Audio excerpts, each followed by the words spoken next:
Yun no. What's up sa inyo mga chong, and welcome back dito sa ating YouTube channel. Para sa episode natin ngayon mga chong, ipapakita ko sa inyo ang kung saan kami nakatira dito ni Kian sa work namin. Para sa kaalaman nyo no, nag-work kami ni Kian ngayon dito sa isang island sa Greece, which is ang Ios Island, Ios or Ios. Si Kian is sa cleaning sa hotel, ako naman is security ako sa gabi dun sa hotel. So ayan mga chong, first time ko mag security sa isang trabaho, pero madali lang naman. Gagawan din natin ng vlog yan mga chong, yung habang naka duty ako ipapakita ko sa inyo yung nightlife dito sa Ios.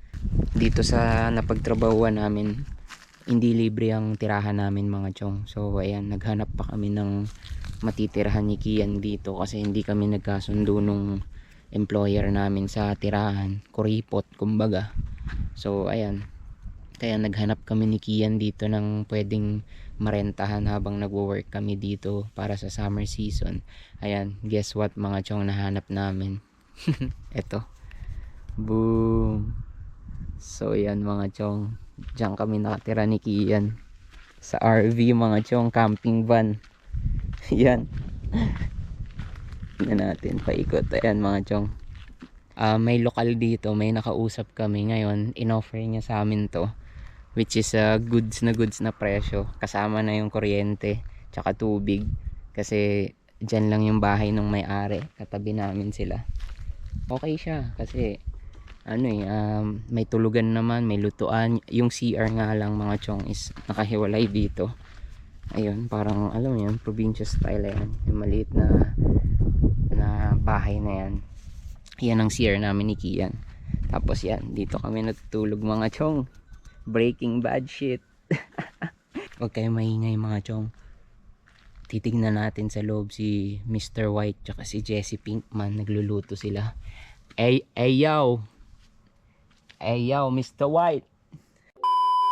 Mas pinili na namin to kasi ang medyo mahal din yung mga bahay dito mga chong. Tapos ilang buwan lang naman kaming titira, so parang medyo lugi. So yan, buti na lang nag-offer sa amin ito, yung isang may paupahan dito, kung gusto daw namin. Papakita ko sa inyo mga chong. Okay pa naman siya, basta't may tulugan naman, yan ang importante.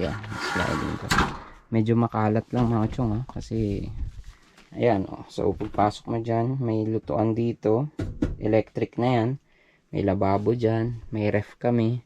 Tapos dyan, mesa, medyo magulo pa, pasensya na kayo. Tapos yan, ito yung parang mayroon na kayo ditong higaan, privacy, diba? Tapos may lababo pa dyan, ito may aircon na din yan, kasama ng aircon. Tapos yan, mga cabinet and shits.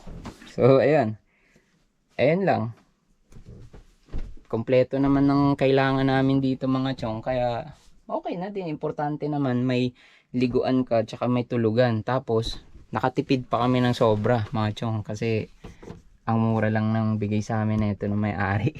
Parang nagtitrip lang yung may-ari mga chong. So ayan, dyan kami nakatira ni Kian. Tas yun, yung CR naman, andun siya sa labas. Ayun, lalabas kami pag magsi-CR. Pero okay lang naman. Pag-iihi, may ano dito meron ditong yan portable ihian din. Kung iihi ka lang naman tsaka tatae, pwede dyan, dun talaga ligo.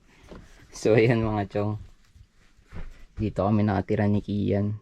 Pasensya na kayo, medyo makalat pa, pero ayan, goods na goods. Dahil yun, practical lang. Kasi talo kami kung kukuha pa kami ng ganyan. Tinan nyo yan, ganyang kalaki, mahal na yan. So tapos ilang buwan kami dito, every month magbabayad ka ng 400 to 500 euros para sa tulugan lang, at ilang oras ka lang naman dyan.